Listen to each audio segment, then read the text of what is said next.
At Westlake Center, halfway into the May Day march, Seattle police started tangling with protesters. They were outraged when officers started making arrests.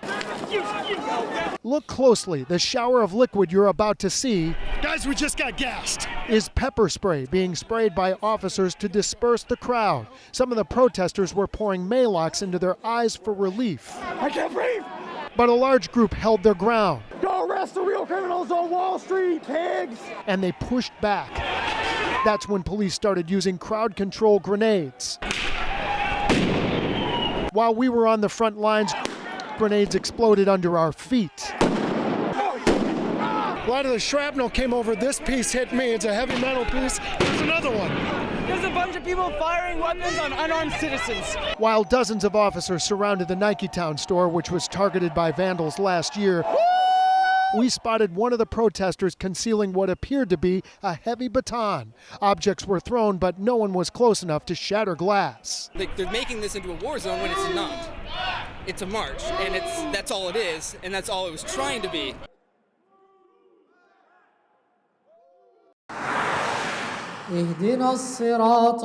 With full devotion and faith, they pray. But the service tonight is laced with a lingering fear of what happened overhead. It looks like it came through to my right side here. The marks can't be missed. 2 bullet holes, one in, one out. And there was a bunch of debris behind the congregation, now scarring the highest arch of this mosque's dome. The bullet actually never came out, so we're thinking the bullet is still lodged in there. That single shot tore through at about 6 this morning. That's our very first prayer of the day. Nazir Shaheen was there. People were scared. They did not know if it's going to be followed with another one or not. If somebody trying to attack the mosque, or is it just isolated one shot? It's questions like that now asked by police. The bullet thought fired from the mosque's northwest side, part industrial, part woods. Finding who fired it and why, now at the core of many prayers here. Nobody should ever have to go to their place of worship and think about whether they're going to come back home alive or not.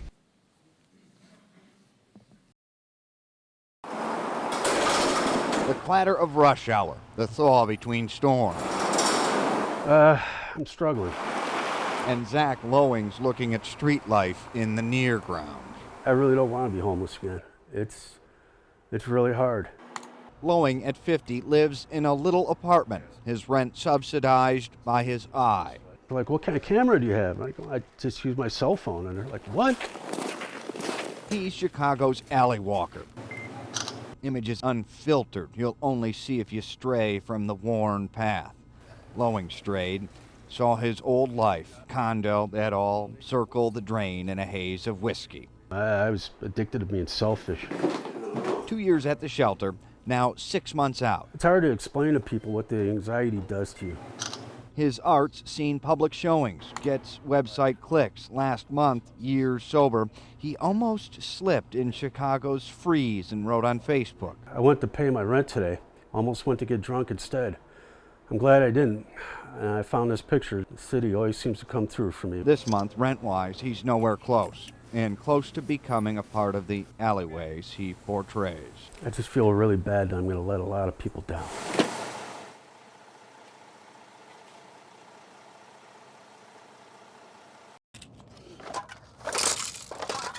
At the Soto Free Wall, the surface is ever-changing.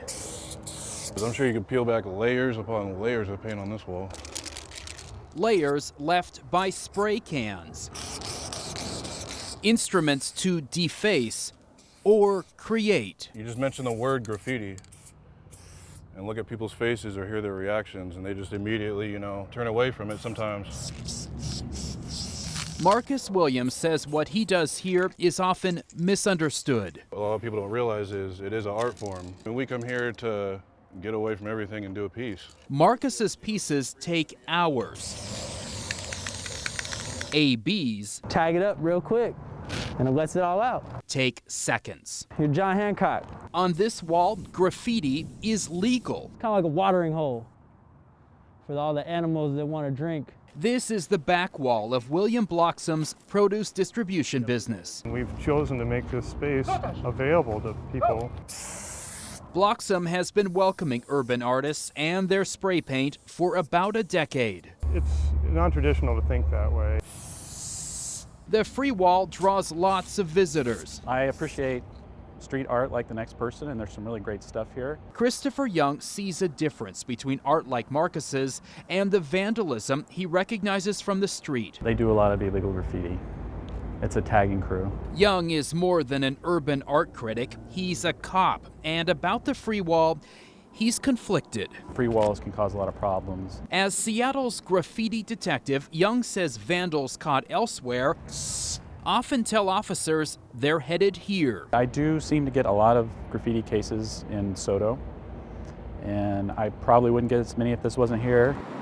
And that's the complaint from neighbors. Graffiti doesn't stop where the wall ends. They're doing graffiti on the way here, doing graffiti on the way out. It's like leaving little snacks, along the way so you can kind of find your way back. I guess they feel that they've ran out of room and they want to come and get our building. Sierra Burnett says vandals often strike her nearby spa. They've made a mess for us. Next door to the wall, Burlington Northern Santa Fe recently put up this fence after a spike in graffiti on railroad property, even train signals.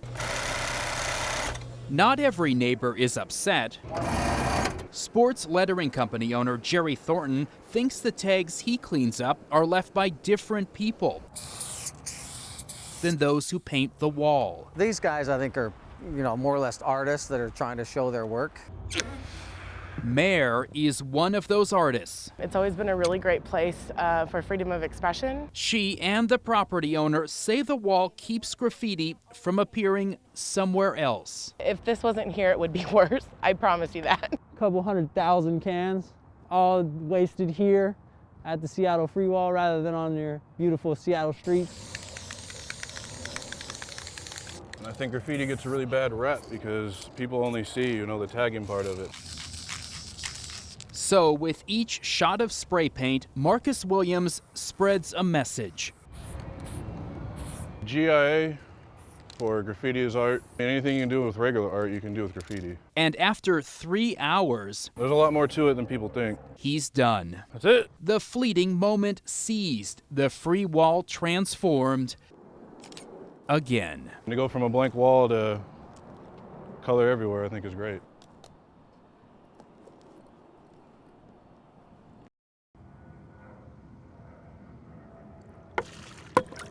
If the world is in a chaos, down below, it's all calm. But sometimes everything looks like it's a sunny day, and yet there are strong undercurrents, a riptide in the ocean. That's what we liken Kendo to be. On the outside, it looks like chaos. But really, these people are complete concentration, complete relaxed state, and complete focus. Kendo is totally based on Japanese culture. Kendo is a Japanese term. Ken means sword and do means way. So it means the way of the sword.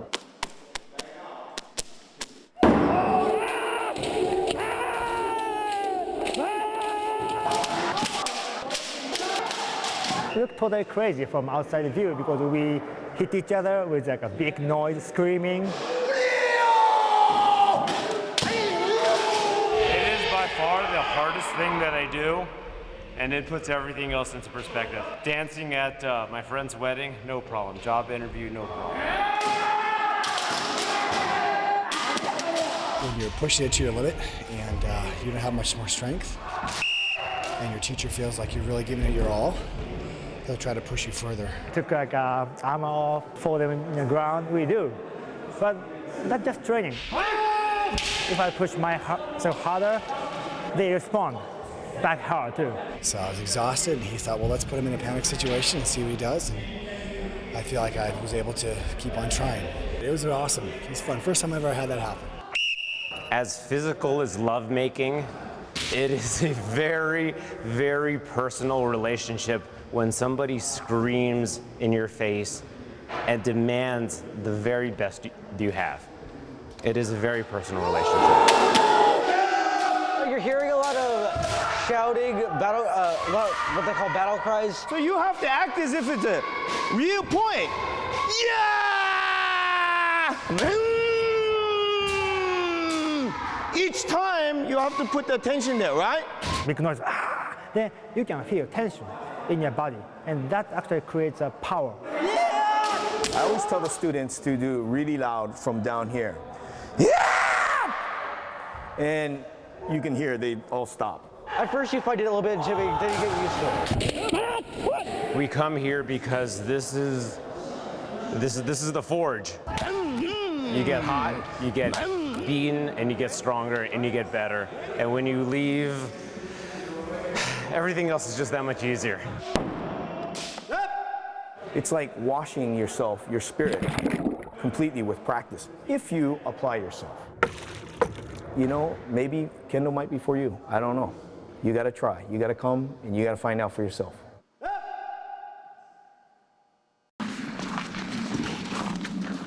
Trudging through the snow, braving the icy winds, winter conditions posing difficulty for some.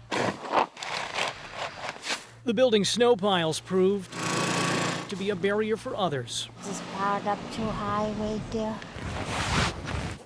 But the challenges and concerns are different for Troy Hergert.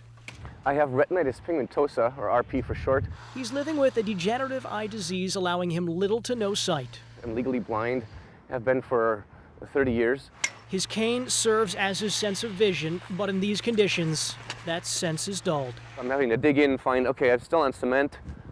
Over here, okay, I find some grass, so I'm going to try to follow that. Waving his cane back and forth, Hergert distinguishes paved sidewalks from unpaved areas, but where the walk is washed out by inches of snow.